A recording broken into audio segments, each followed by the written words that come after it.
Christmas time is almost here, and I'm excited about it this year because I will be solo. I am going to be celebrating Christmas all by myself for the first time since 2009. Yes, in 2009, I met my ex, and he was not my relationship person, but he became it. And I did not know what he was, other than he was really handsome and fun to be around and really good in the sack. But that all changed.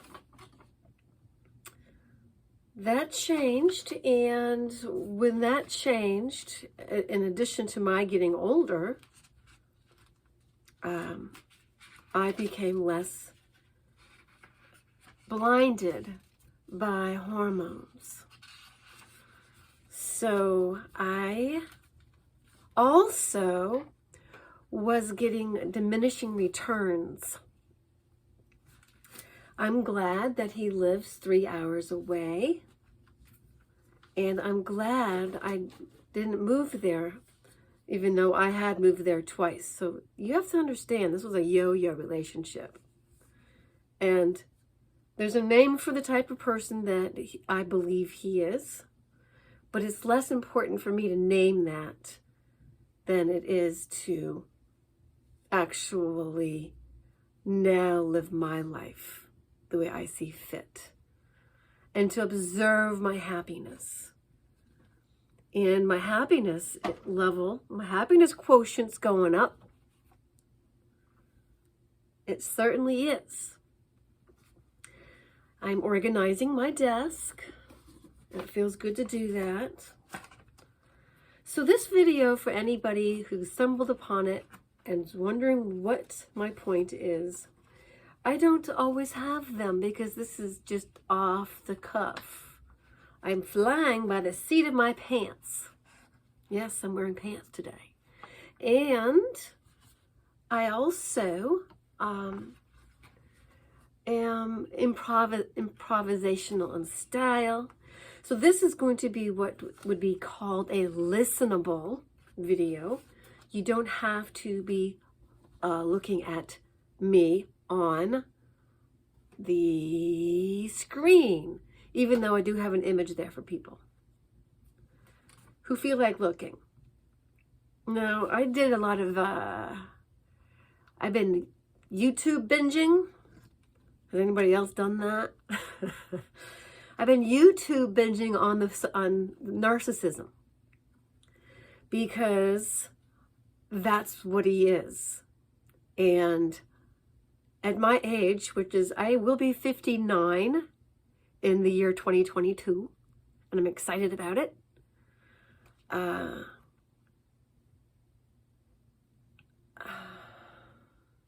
At my level of wisdom I've gained from chronologically being alive longer than I was 30 years ago. Makes sense, right?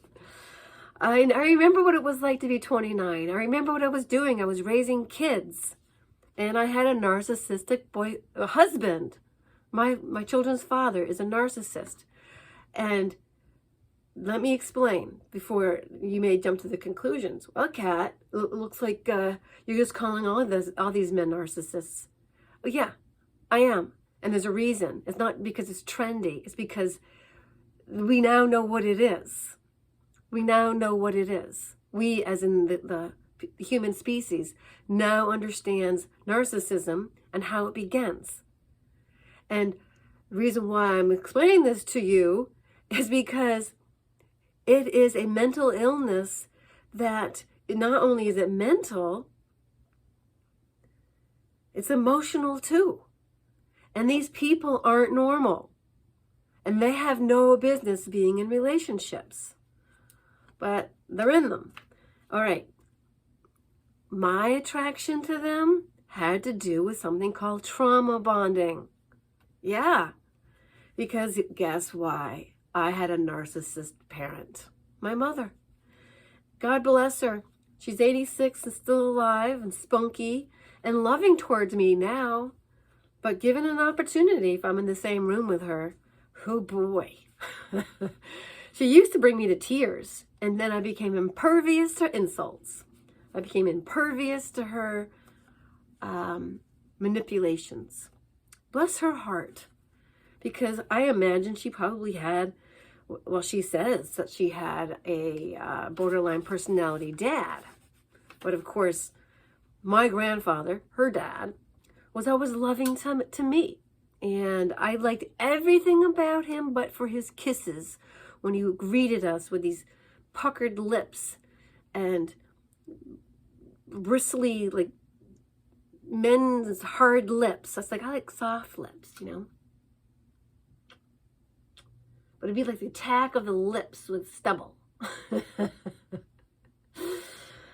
So yes. So trauma bonding. I was raised with conditional love. I was raised with criticism and ridicule. And so at 59 almost, so I'm 58 and 3/4 or 7/8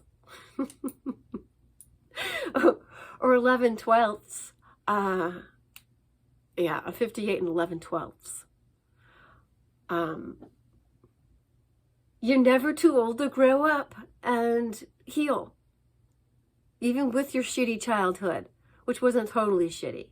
It's just, you know, bossed around, told what to do, told what I was, told what I wasn't. And my books are about that. I'm a writer, and it's taken me a really long time to complete these works, and I understand why. And my healing process,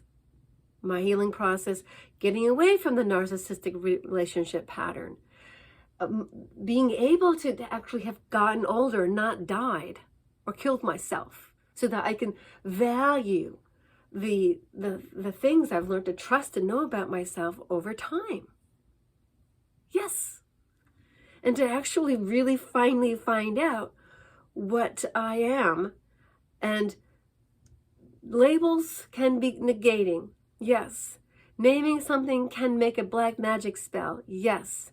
But it also can be an identifier, such as I am Generation X more than I am anything else other than the so-called Gen Jones, although the so-called Millennials will put people that were born in my year, 63, into boomer category. And my video, based on We Are Not Boomers, Gen Jones, is the most popular video in its ability to create a discussion.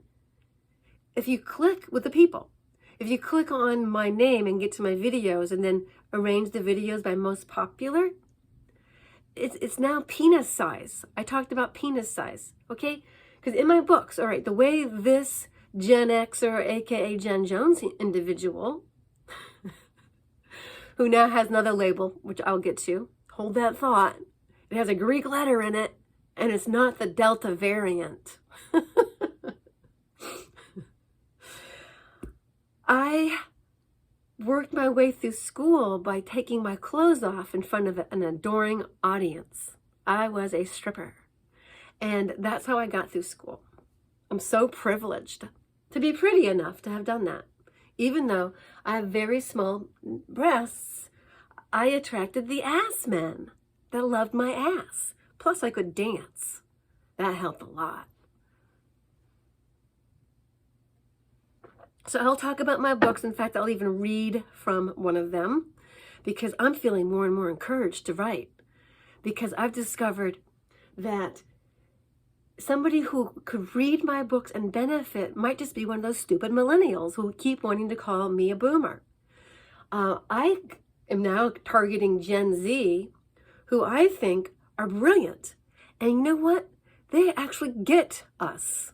They understand, and they're going back to those old values. They know that getting a trophy for just showing up doesn't make you a great person, unlike those entitled millennials who blame everything on the so-called boomers. Oh, they had such terrible lives. Oh. It's like they want to, what, we're going to do who's the biggest victim millennial? So anyway, I don't particularly like millennials. And I also don't particularly, but my son and daughter are. So there you have it. There's the paradox.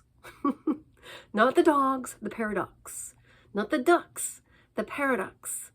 The paradox. The paradox is I have 2 millennial children who I love, but I don't particularly like the millennials who bellyache and complain and think their life is just so hard and they'll never be able to make it because the boomer.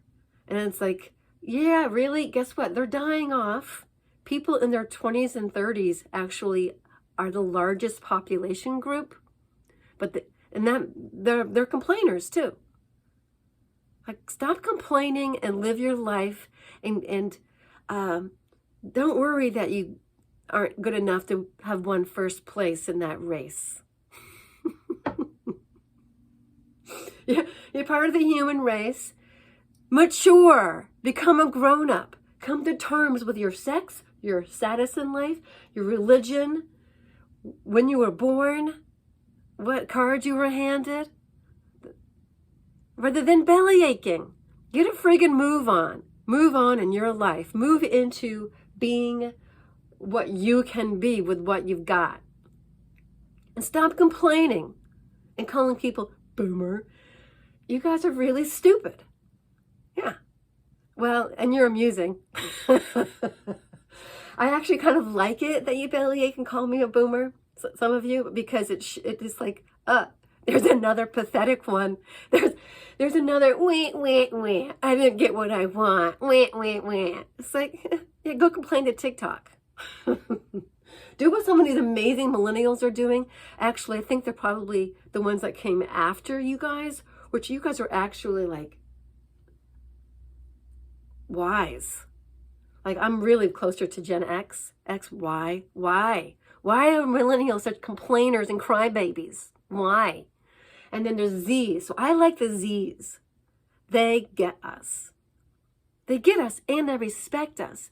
And I'm wondering if it's because they're differently programmed, because my kids watch TV programs in which the adults were the idiots and the kids were the smart ones. And I blame the millennials that wah, wah, wah, all the complaining millennials. I blame their poor attitude on their inability to tap the wisdom of their elders, who aren't necessarily better than they are just because we're older, but because we've actually had a lot of life experience. And if you've had life experience, you've learned a thing or two, and you can share it. So that's my motivation for writing, to complete the book.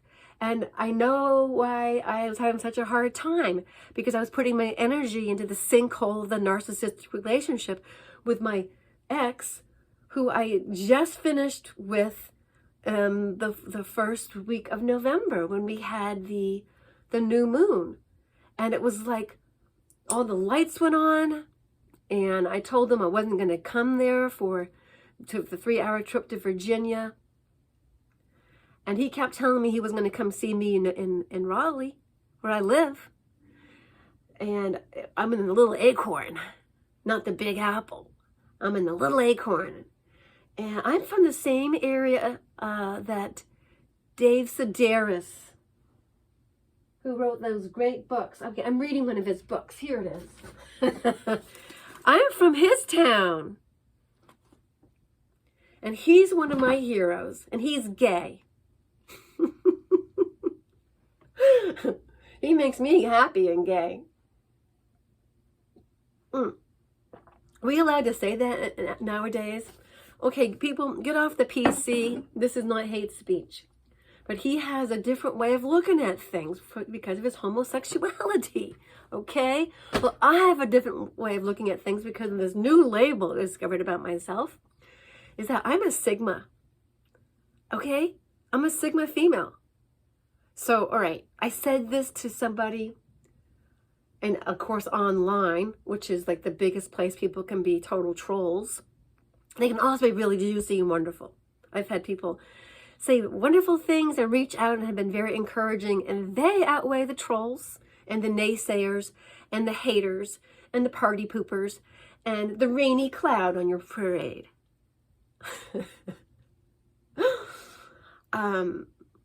I said I'm a Sigma INFJ, which is a INFJ from the Briggs-Myers. Yeah, I'm an INFJ.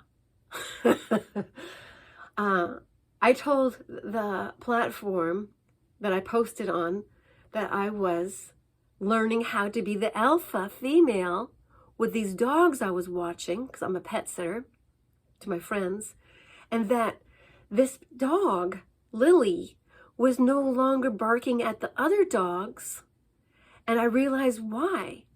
Because I held her by the leash close to me, and I put her in a firm grip, and I take control and put myself between her and the other dog, not so close I'm gonna get bit, okay?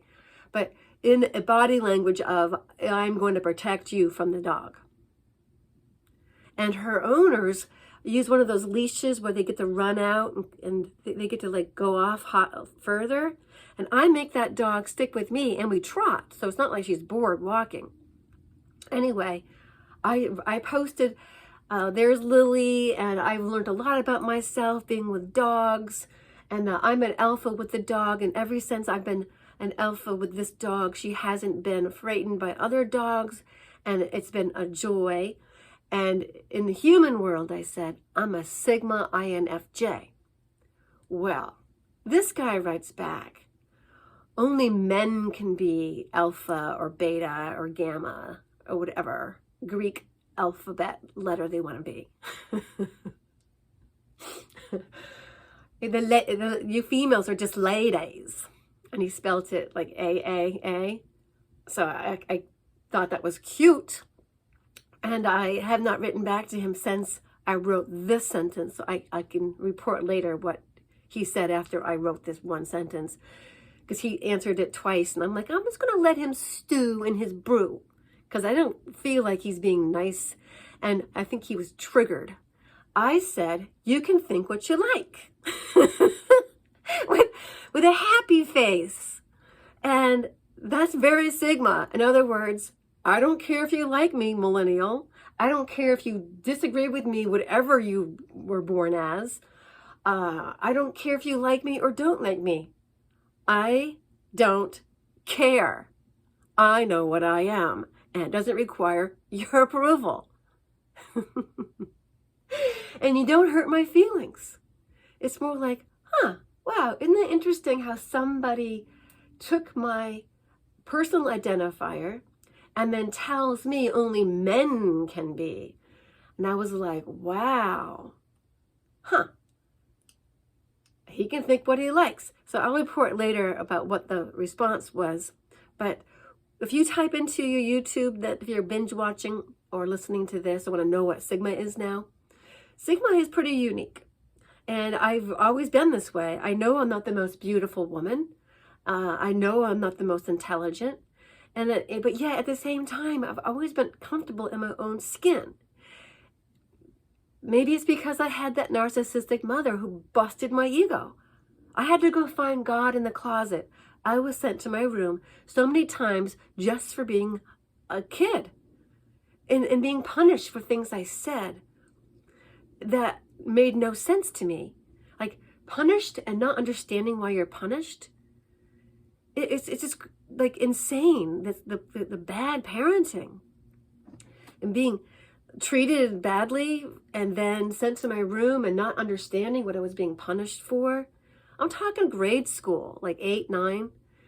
And so I remember crying in my closet because it's particularly hurtful when your mother gives you conditional love. And that's what made me narc bait, susceptible.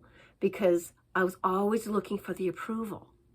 I was always looking for the approval. And I got trauma bonded when they finally gave it to me. And my body got a charge, like a dopamine hit. And I realized, finally, what the toxic attraction was. I wasn't codependent.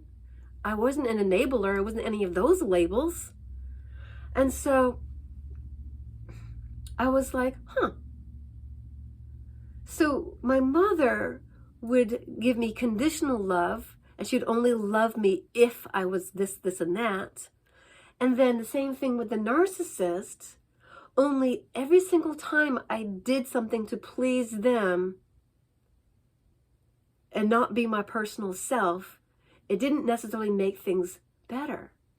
But I was still looking for that approval in some way. Let me give you an example of what my ex used to do, all right? Now, I like to take my shoes off. So we're driving in the car, and I also am a passenger in this situation. And we get to where we're going to go. Let's just say it's a grocery store. And I haven't anticipated. So I'm like putting my shoes on. Now, how long does that take? 60 seconds? So this is what he would do. He would huff off, or he would criticize me or be angry. Rather than waiting and being patient and keeping his yapper shut, he complained. So after a while, after being criticized about it repetitively, I was like, all right, I am going to have my shoes on. I'm going to be ready. I'm going to jump out of this car. And I'm going to be ready to go. And something else he decided he was going to complain about. I forgot what. Oh, the mail. Taking the mail out of the mailbox. He wanted to do that. I wasn't allowed. And I when I lived there, when I visited, it was like... And then, all right, here's the other thing. He has to have the radio on, and it's loud, and so my ears are hurting because I didn't shoot guns when I was a girl, and I don't have hearing loss, unlike himself. So he's blasting it, and I'm actually in physical discomfort. You know, please turn down the radio. Can I turn down the radio to a listenable? And he'd be all upset about it. So I'm talking about stuff like that. I'm driving, I get to listen to what I like, he says. I'm driving, I get to have the radio on. I'm like, okay, let's pull over, I'll drive. None of that worked. Oh my God. Anyway, we got through the really shitty part of the narcissist time, and I just kept becoming better and better and better at adapting and finding it humorous. And then when I discovered I was trauma bonded, I was like, wow, am I getting aroused by this? And it's like, no, I just realized it always felt so good to receive love after not receiving it anymore. And then after a while, I started not even liking the love because he stopped being attentive in that department too. He was older. He was smoking too much. He was drinking too much. It just was not, I'm not going to go into detail because it's personal still, and I don't want to smear him totally because he was the best lover I had ever had for like many years, like at least 9. And I don't want to slam men who are older who aren't as hard as they used to be, because women aren't going to be as wet as they used to be. So it's unfair to do that. I know I don't have vaginal dryness. I take my vitamin D. That wasn't medical advice. It's just shared information. I'm just sharing with you. So, yeah. I'm a Sigma INFJ, which means I'm very friendly to people, but I don't particularly like small talk. But I know how to be superficial. And okay, my second husband, he always said to me, Kathleen, you're very superficial. And I was like, well, thank you. Because he couldn't have a conversation with anybody without pissing them off because he was an insulter. He was an overt narcissist. But see, I didn't know any of this. The first husband was on a spectrum. They're in a spectrum. The first husband, okay, these were his signs, the first husband. When I took him to art shows, he was mad because he said I was making him uncomfortable by taking him to art shows. And everybody in the room was looking at him like he was an ignoramus. And I'm like, don't you realize when you go to an art show, you're there to look at the art? Husband number 1, I almost got rid of him, but I got pregnant and then married, truth. And when I was trying to get rid of him, he wouldn't leave. He was like a rescue dog that you just feel so sorry for. And he wouldn't leave. He was living at my place. I just wanted him to leave. Why? Because he didn't understand why I had friends other than him. Like, wasn't he enough? He would get angry with male friends of mine who I'd known throughout my college years, hiking with them or something. It's like, one of my friends was my boyfriend's brother before he was my ex-boyfriend, because now this guy lived with me. So my children's father, the narc, was also, everything had to be his way. It was his way or no way. And then when I was raising the kids, he was angry with me for staying home and not having to work. How insane is that? Well, the root of his disease was that his mother told him she was Catholic, otherwise she never would have had him. She just couldn't keep her legs together enough because her husband wanted to have sex. So she didn't really love him. She just had to have kids because she was obliged. That's pretty sick. But this cranky old lady, I saw her in 2017 when my son got married. And I went over to her and I said, "Oh, it's so good to see you." And she was like, because they had made me the bad person. Her precious son, who she loved so much, who she told verbally how wonderful he was, how happy she was to have him alive and on the planet, that one.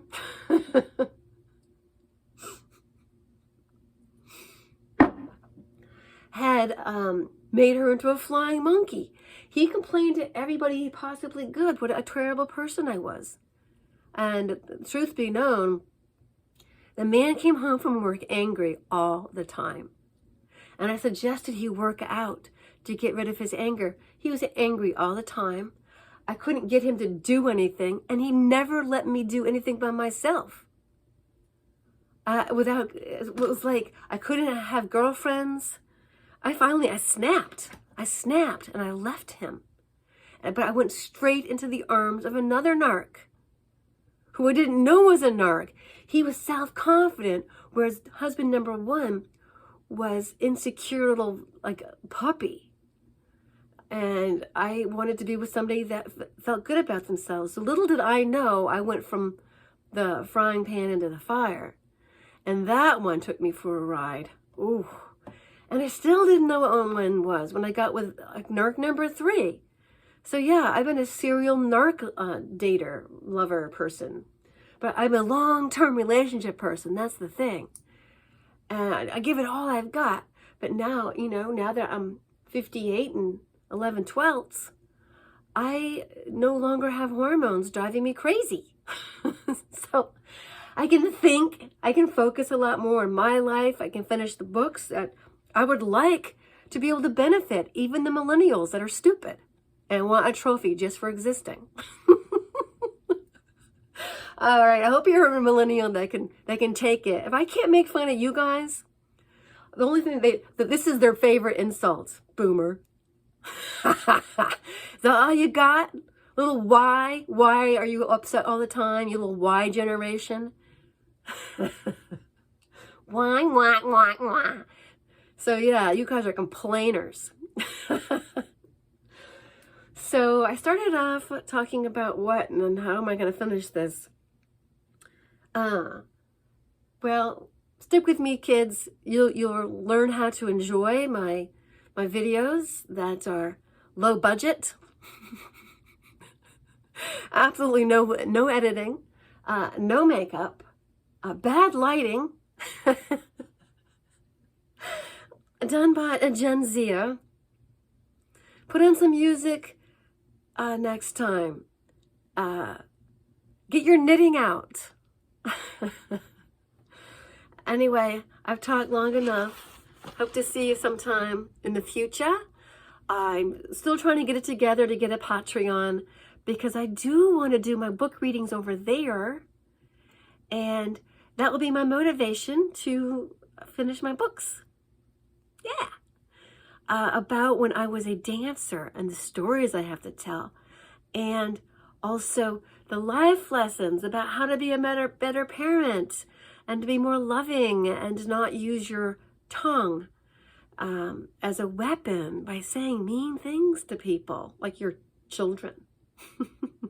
And also how wonderful it is to get older and wiser, to actually have grown into a happy, insightful, inspired person rather than a bitter one, and to recognize that it's better to have loved and lost than to have never loved at all.